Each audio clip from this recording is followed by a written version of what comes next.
It's me, Zenobia Darling. You're listening to hashtag Rockstar Life, the Coffee Break podcast. Let's go.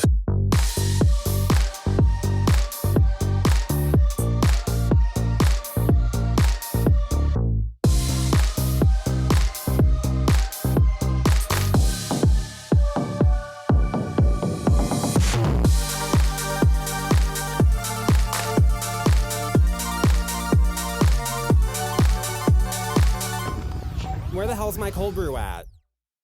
Oh, what's up, guys? It's me, Zenobia Darling. I am coming to you today. It is Valentine's Day 2025.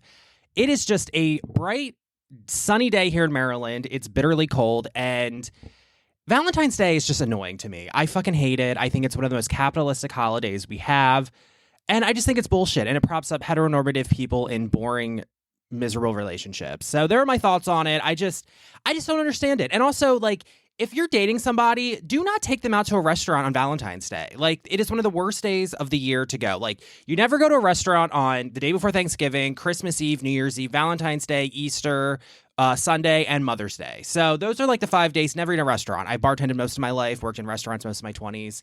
Just don't. So, you know, it's going to be a bunch of people crowded into some shitty restaurant eating shitty food that takes 45 minutes to get to, crammed in.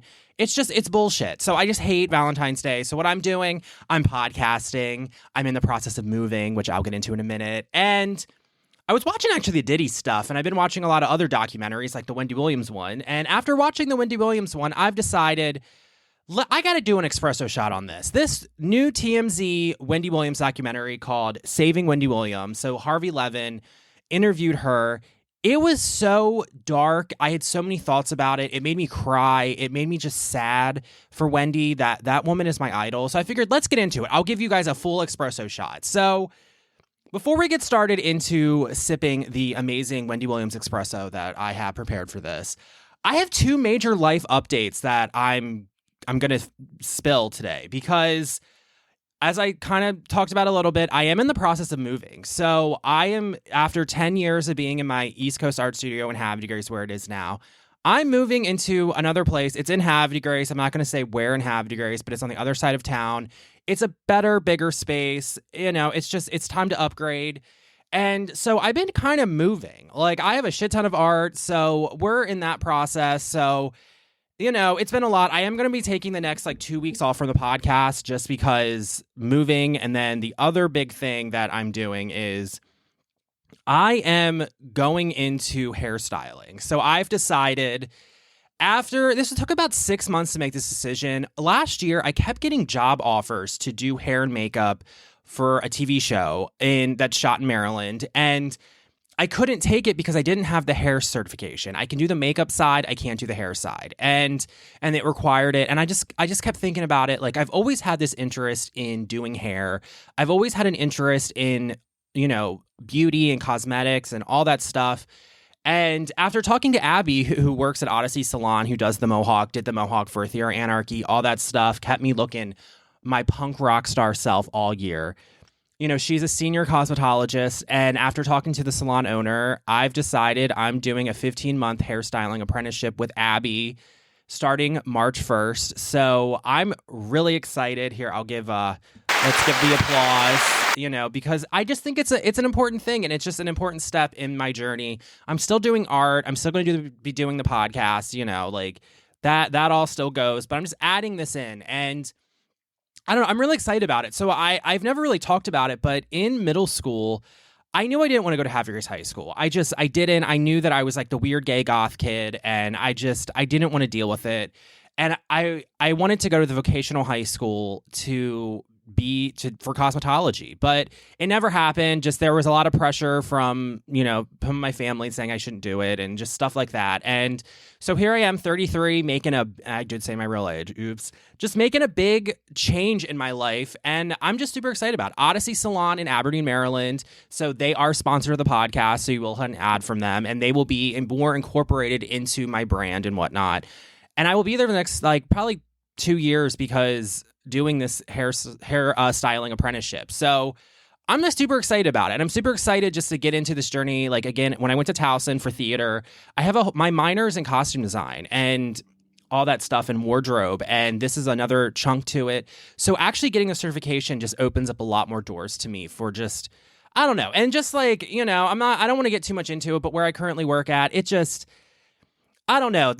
I've never been in a more disrespectful environment. I've never been around a bunch of people who are mediocre and just lackluster who've been propped up by a master of fine art degree. Like, that's kind of my basic thoughts about it. And I don't want to be in academia. Like, I kind of took that job to kind of weigh if I wanted to go to get an MFA, if I wanted to get into maybe like college professor teaching. And guess what? It's a hard pass. So I've decided I'm changing things up. So I have like 2 major big shifts happening literally in the span of 2 weeks. So again, guys, I will be taking the next 2 weeks off just to kind of deal with that. And this is my last podcast episode that will be recorded in my art studio. So by the time this comes out, like, I'll be moved. But so I do feel some emotions about that. But, at the same time, like, it's time to upgrade. It's time to move on. I have a lot of history in this art studio. I've had some of the best times in my life. Also some of the worst times in my life in this place. So it's a mixed bag, but I'm ready, and just all of it. New career, new home, just new everything. It's time. It's time. I'm super excited about it. So with all that out of the way, guys, I really want to talk about Wendy Williams. So as we know, I've talked about many times, and in last week's episode with Evita, we talked about Wendy Williams because she loves Wendy like I do, and just Wendy Williams is the best. I mean, I'm a stand-up comic, but I also have this like pop culture, intellectual, and journalism side. So, all these like media figures, these women media figures. So there's Joan Rivers, Kathy Griffin, Wendy Williams. They're really the ones who really kind of shaped how I go about doing the podcast, how I go about doing my stand-up comedy, how I do Zenobia Darling. They're the ones that really shaped that pop culture side and actually building it. So Wendy Williams, like, I go way back with it. I mean, I've talked about it way too much on the podcast, but I listened to her back on the radio. I watched her show every day. I loved it. She's just a compelling character, and she understands reality television. So, I remember her Lifetime documentary and the movie, Wendy Williams, What a Mess, where she talked about her life. She's not afraid to really get personal and really talk about her life. She'll do it in interviews. Like, she was on The View and did it. And then I remember watching Where is Wendy Williams, and that documentary after her, the Hot Fucking Mess documentary is what it was. It was that was a dark one. I watched that, and then I remember being like, something's off. Like, just something is just not, something's real fishy. There's just a lot going on. So this week, we had a new documentary dropped. It's by TMZ, which I'll get into. I will get into TMZ, because Harvey Levin, who's another one that I could read like a book. I mean, don't get me started. Actually, I will get started. Let me warm up and give me a few minutes. Interviewed her. So Wendy's basically locked in an assisted living an assisted living unit or care facility in the memory unit. So it's a locked unit because a lot of people with dementia, they'll just like get up and walk outside and drive and all that shit. So it's not really safe for people with severe dementia, to just be open like that. They gotta be a little bit locked down. Wendy's on that unit. It's a luxury unit in New York City, which is sad. She literally said she's in a luxury prison. So she doesn't have her phone, doesn't have her iPad. All she has is probably a little TV, which I'm sure she's hating because she's a TV watcher. She is. And, and now that she's back. I mean, she sounds lucid. She sounds like the old school Wendy Williams on the interview, when she called into the Breakfast Club last month. It sounded like the old Wendy Williams. And I mean, I have my own personal thoughts about it, but again, I'm not a doctor. I'm not a medical professional. I don't know her case. I'm just reacting to what I'm seeing in media. So do take everything I say that way with a grain of salt. But I just felt so bad because she's like trapped in there. And she's locked away, and she's in a conservatorship like Britney Spears. And it's like, it's just so fucked up. She's no control over her money. She's no control over her life. And now that she's back to being pretty lucid, it's sad. And she's aware of what's happening with her. So I kind of went back. So this Dune documentary came out Wednesday. So I watched it Wednesday night. And this full moon kind of really kicked my ass. So it's been like, the past week has really been like laying in bed watching documentaries, which, I might do another espresso shot on the Diddy stuff because I watched all the Diddy documentaries, and let me tell you, Whew, that's some dark shit. I'm telling you, it's dark shit. And there's also just a lot happening in our government and our society that I'm like, okay, let's make my safe little bubble. So, which I can't wait to make my safe little bubble my new home. I will say, my new place, it's so sick. I can't wait. I truly can't wait for it. But with Wendy, so I watched the documentary and with TMZ, and then I went back and watched Wendy Williams' What a Mess. And like the one that came out last year where it really dig into her. And I kind of have this thought, like they're saying she has some Louie frontal lobe dementia that like, you know, that the dude, Bruce Willis has, which doesn't get better. It just gets worse. And I remember that's why she's in the conservatorship, and she is this Sabrina Morrissey lady. I guess that they won't say her name on any of these things. So, court documents say that's her name. So, that's what I'm using. And I went back and rewatched it, and there is like she was drinking during it. Like she was full on fucking drinking alcohol, like intervention level drunk, smoking a vape. We don't know what other drugs she was doing, because again, Wendy has been very open about it. She is an addict. She was a crack addict in college and in her early 20s, and she got sober, and then she relapsed in like 2018, and she was open about it on the TV show. And she lived in a sober facility, and then she got sober, and then she went through a hard fucking time. You had her husband was cheating on her, got a stripper pregnant, and then used her money to buy the girl a house a few blocks away. Then COVID hit, and she's a social person. So you had all these things adding up. And I remember watching the Wendy Williams show. Towards the end of it, there were moments where I was like, Wendy's a little lit. Like she's a little lit, but I'm at the same time, I'm like, Wendy still delivers Wendy Williams, and whether a little liquored up or not, it was compelling and it was funny. And I don't know, I loved it. I fucking love Wendy. Like I could watch Wendy read the fucking phone book. That's how much I love her. And I was just watching it, and I was like, she's sober now, because there's no way in hell she's getting any type of substance in that assisted living facility. And I mean, I definitely think she needs to watch herself and get her care team on board with that. She is an addict, and that she needs to live a recovery life, or in recovery. But I definitely think she was drunk, wasted on there. I mean, you saw her. She was trying to fly to Miami, and then she's like throwing up in the bathroom, sick as a dog. They were finding like Ketel One vodka, because Wendy, she's not drinking cheap shit. She getting the good shit. Like that's Wendy. That's why I love her. She's, I believe it was Ketel One Citron, like the one dude and the one thing. She's laying on it because she is the cheetah print satin sheets. I have the same ones. I'm very like, it is what it is. And because I'm very plastic like that. Wendy Williams has it, so I'll have it. So she's in the satin cheetah print sheets in her Versace robe, wig on, hair done, because she like, I'm on camera. And that dude comes in and she's like, you leave it right there. Like, fuck yeah. Like Wendy was drinking. She was drinking like a damn fish, like she should have been on intervention during that documentary. And she already has health issues. So she's been very aware of that. And she was drinking on camera during the documentary, especially when she flew to LA for stuff. And I really think she was drunk as fuck. And I think it does affect your memory. I've seen it happen. I know it happens. And I think that's a big part of it. So this new TMZ documentary, it definitely, it shined a light. I mean, Wendy was not holding back on it. It was just, I don't know. It was really good. This week, I just want to give up to what started it this week, because I also have been feeling the void of Wendy Williams in the pop culture lexicon, like in the zeitgeist, real hard this week, because we had fucking Kendrick Lamar do the Super Bowl. I hate sports. I hate football. Don't get me started on it. I mean, you can put the NFL and the Super Bowl up there with Valentine's Day with how much I fucking hate it, because I don't get it. I'm not Real Housewives. It's my sports. I much rather watch Kyle Richards and fucking Garcelle and Sutton go to Sutton's family home on Beverly Hills than I would, watch the fucking, who was it? The Philadelphia Eagles beat whoever the fuck they. I mean, I don't give a fuck. Like, it's NFL.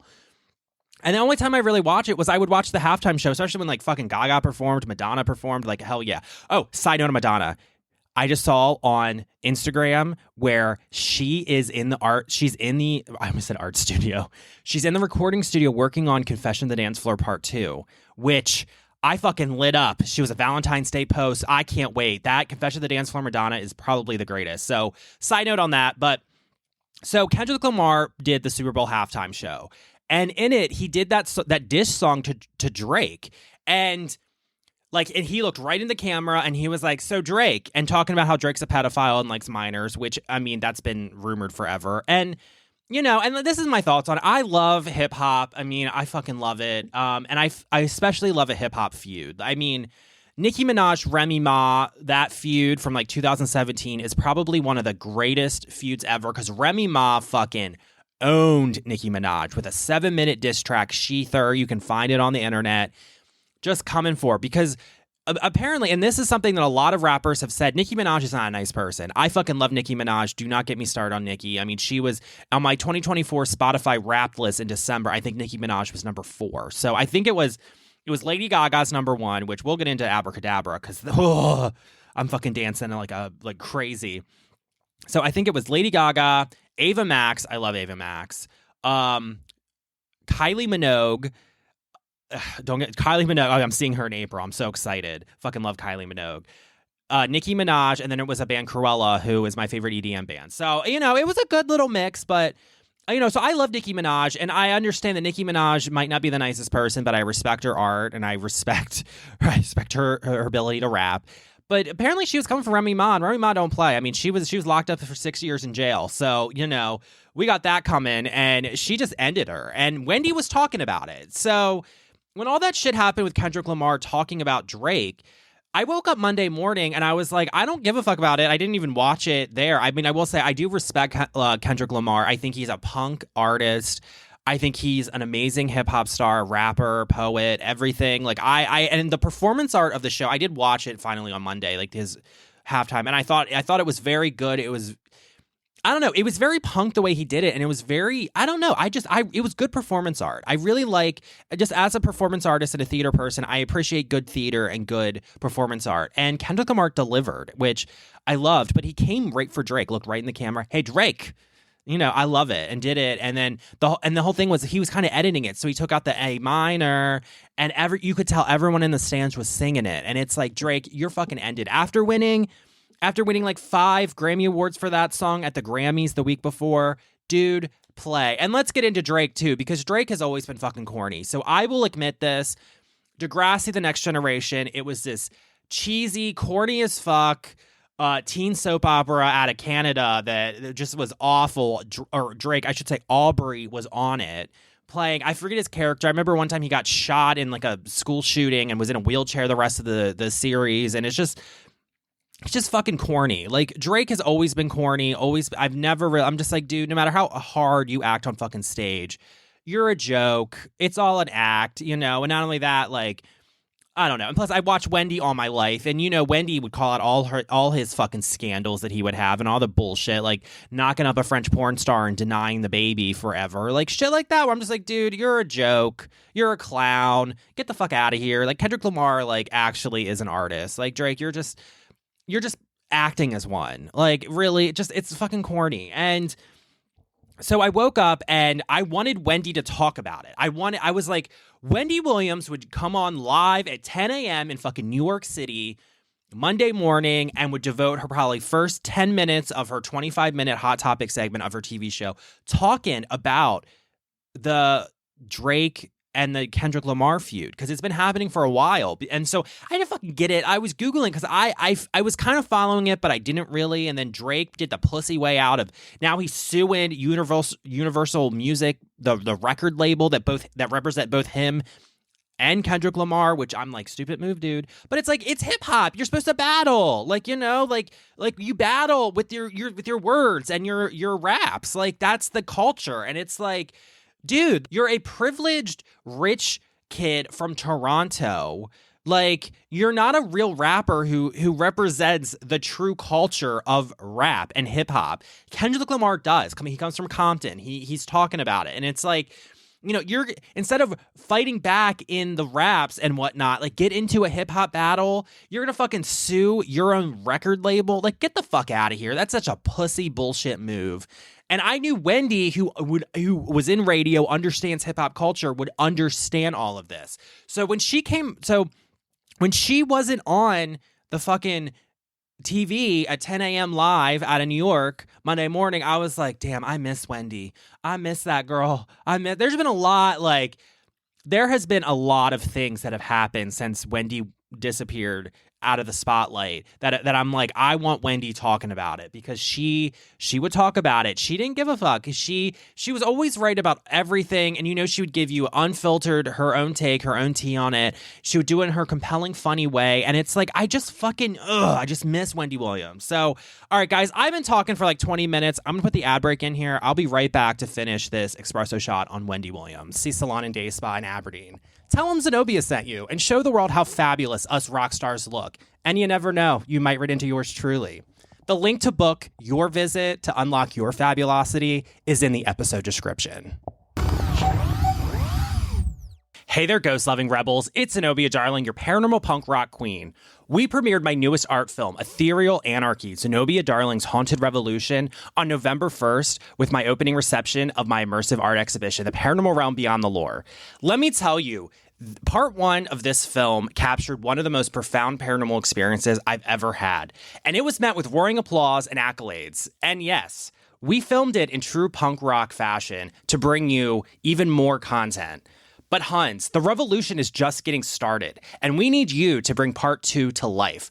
We have so much more content from Part 1 that we want to include, plus we're actively filming for Part 2. So we're pushing paranormal storytelling to the edge in true aspirational punk rock fashion. Your support fuels every haunting moment of this journey. From ghost hunting gear to fair crew pay, every dollar you contribute keeps things spooky and queer just the way it should be. Join the Haunted Revolution. You can find the link to our GoFundMe in the episode description and help us raise the dead and the funds.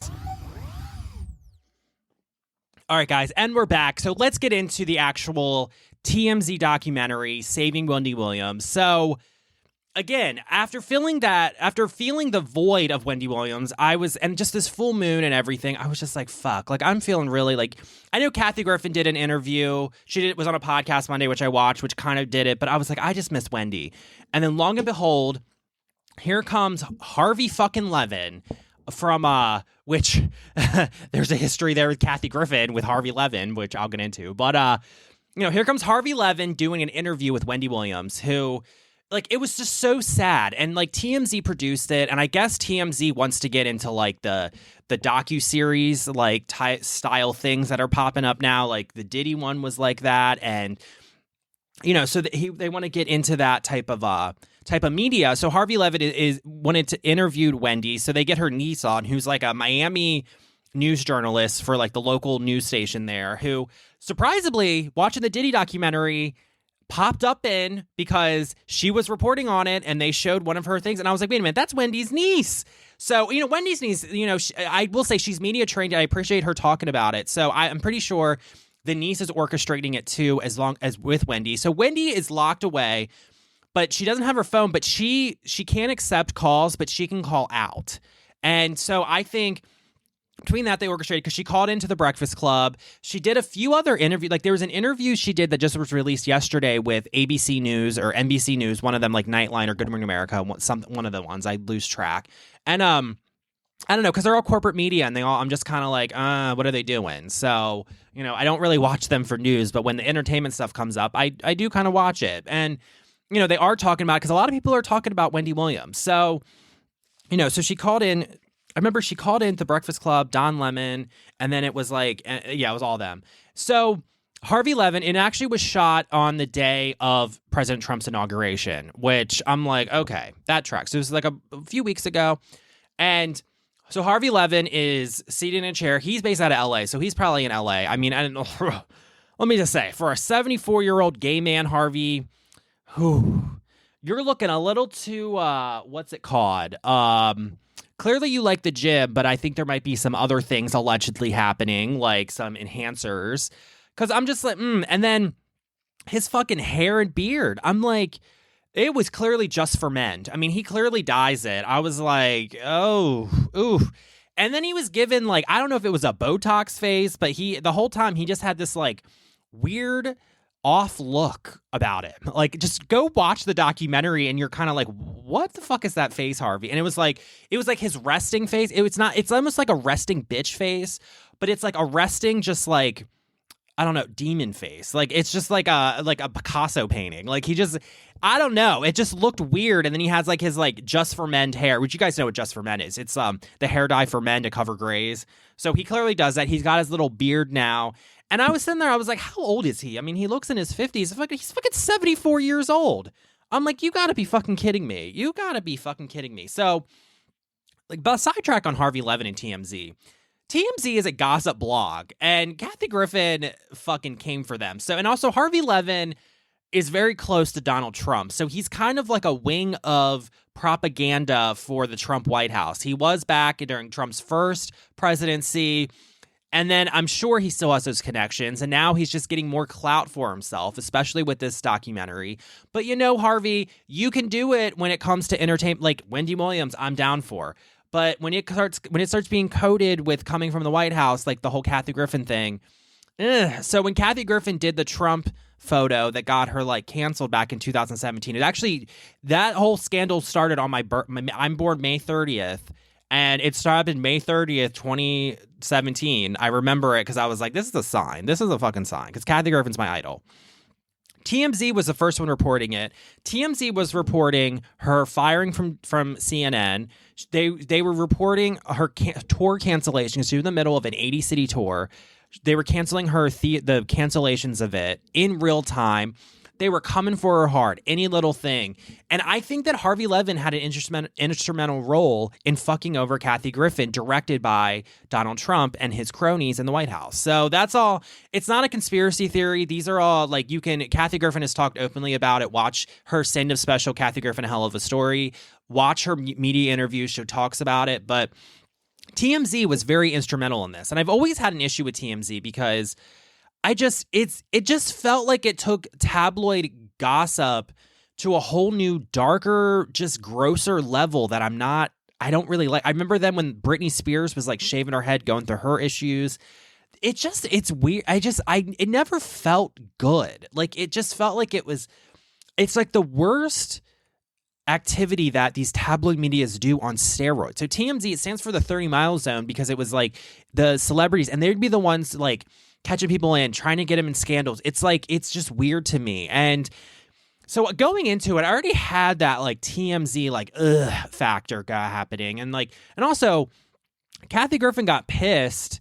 And when she went on her world tour after for the Hell of a Story and was in fucking Australia, and Harvey called her, and she fucking just went on YouTube, did a video calling out Andy Cohen and Harvey Levin, and then played a Harvey Levin voice note, and then doxed him and gave his personal cell phone number out on the video. And it's like, and Kathy was like, Harvey, don't come for me unless I send for you, bitch. Like, she played it very well. So, and then not only that, like, my mom fucking loves Judge Judy in the People's Court. Harvey Levin shows up on the fucking People's Court as a legal commentator, like standing outside of the 3rd Street Promenade in Santa Monica. It's like, what the fuck are you doing? Like, do you ever sleep? Like, you know what I mean? Like, what is your life? Like, it's just like, it's weird to me. So going into it, I already had all that bullshit in my head. I was like, I'm not going to like this. Harvey Levin was being all Harvey Levin. But it actually was a really good interview. So Harvey Levin's in a studio in LA. There's a big screen, and then they have a camera crew, literally the paparazzi that TMZ pays to get the stories for their gossip blog. It basically, TMZ took over what Perez Hilton was doing. Like, no, like, that is what it does, but on a whole nother level. And Perez Hilton, don't get me fucking started on him. So it was literally her paparazzi. They're outside of the actual assisted living facility in New York City. And Wendy gets on the phone, and you could tell Wendy probably called in, and so they had it outside, a camera outside pointing up. She's on like the 3rd floor of a window.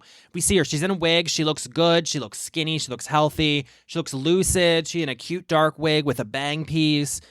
And she's on the phone, and she's on like an old school like cordless phone, which I fucking love because I was like, this is fucking camp right now. Like Wendy, I wanted it to be like an old rotary dial phone with like one of those like spiral cords, but no, it was an old school cordless phone. And she just starts doing an interview. They talk for like an hour. So in the interview, she's talking about being locked up. She's talking about the care facility she's in. I mean, she literally, and she even says, I feel like I'm in a luxury prison. Like I have no freedom. I have not been out in the fresh air. I went out once for the dentist and you know, so they get into that and it's just so fucking dark. And then Harvey starts asking, how did you get in this conservatorship? Fucking Wendy goes, I love my son, but my son has treated me like shit since it all happened. So, you know, so she was like, hold on, I'm getting a text.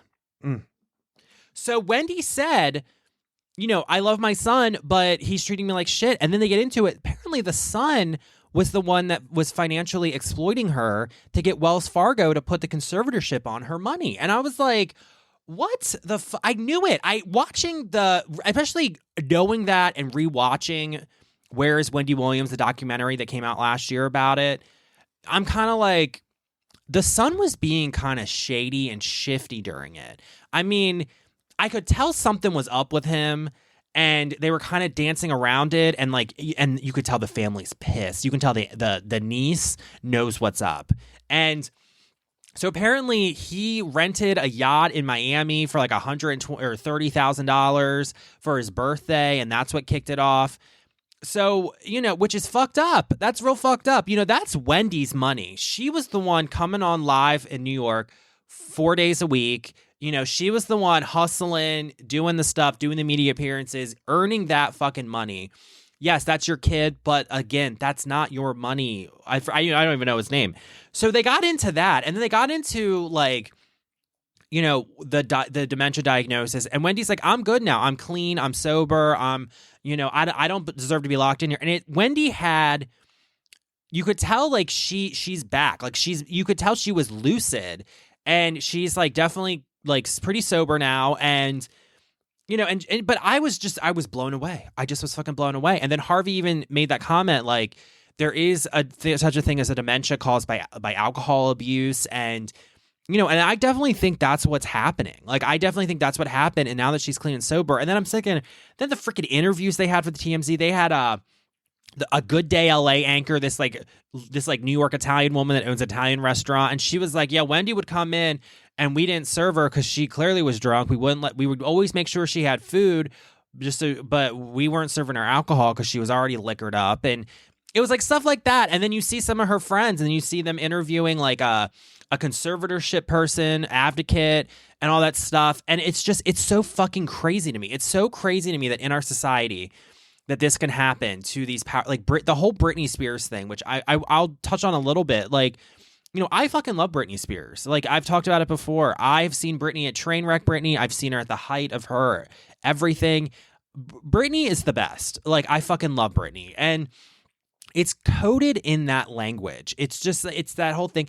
And it all goes back. It's the fucking Judy Garland was in the same situation. It's how entertainment works. It's how Hollywood works. And it's so disgusting. And I just think Wendy's being so taken advantage of. I think she's being so fucked over. You know, she knows what's going on. And that's the fucked up part. She knows that, you know, people are robbing her and taking her money and shit like that. And you know, yeah, this conservatorship lady and the guardianship, you know, they are oversighted by the court, but the court systems are backed up, and it's just the whole conservatorship thing is so fucking broken. It's so broken. And then they get into like Wendy. She was they're talking about how it could be a misdiagnosis, and that they were talking about how the judge said like things that Wendy has always said. How you doing? You know what I'm saying? Like, she would say stuff like that. The judge was using that as evidence that she needed to be in the conservatorship, which I'm like, if you go back and watch Wendy, it's not like this person is a nobody who's never been on TV.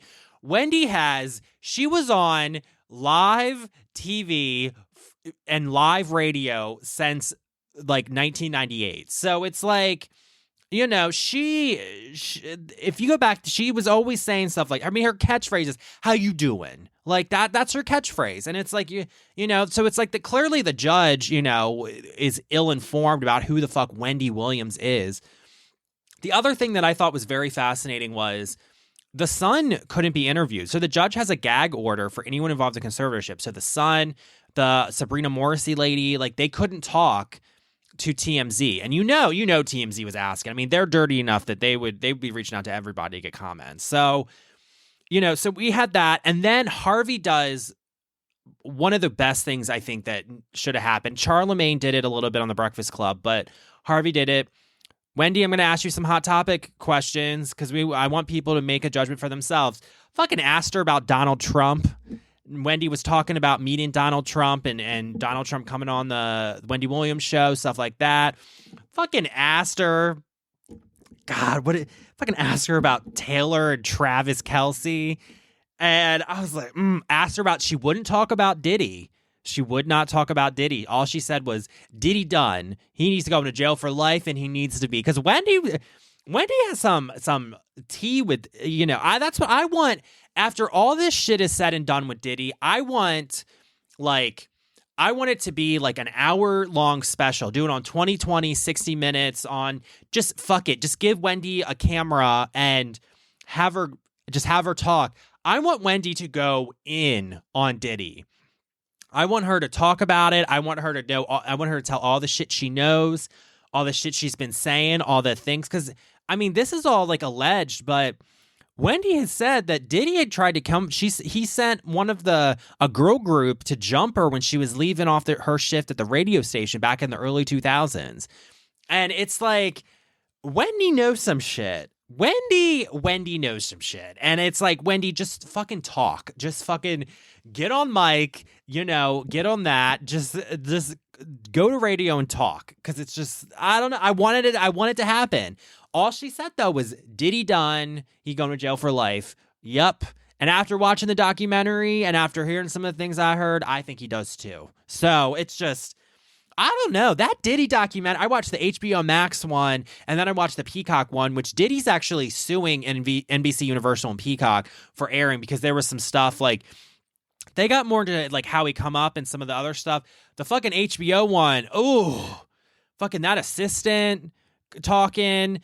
You get, I wish Cassie would talk. I really wish Cassie would do an interview. In fact, Wendy, when you get back, do an hour-long special with Cassie. Like, seriously, because, it's nuts. They had some girl Diddy was dating after Cassie, and that shit was happening.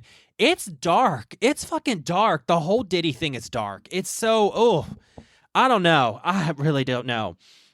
And then Wendy said that she tried cheating. She wouldn't say if it was with Kevin, but she's like, once I found out my man was cheating, I started cheating to see how it feels, get him back. And I'm like, Wendy cheating. Wendy cheating. I love that. Hey, she didn't give a fuck. She doesn't. She was like, fuck you, Big Kevin. I'm going out. And, Wendy just wants to fall in love. That's what she does.